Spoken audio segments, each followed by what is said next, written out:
done. It's done. Check this out.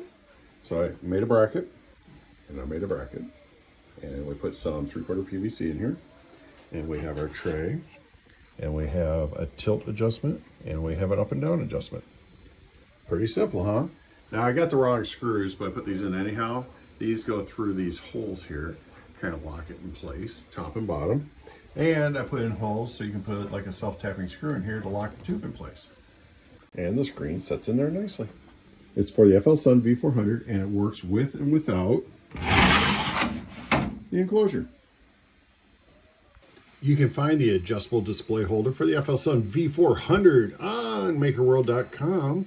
It's under my account, tooling_Lee, or you can head over to Printables, and you can find it over there, and it's number 978969.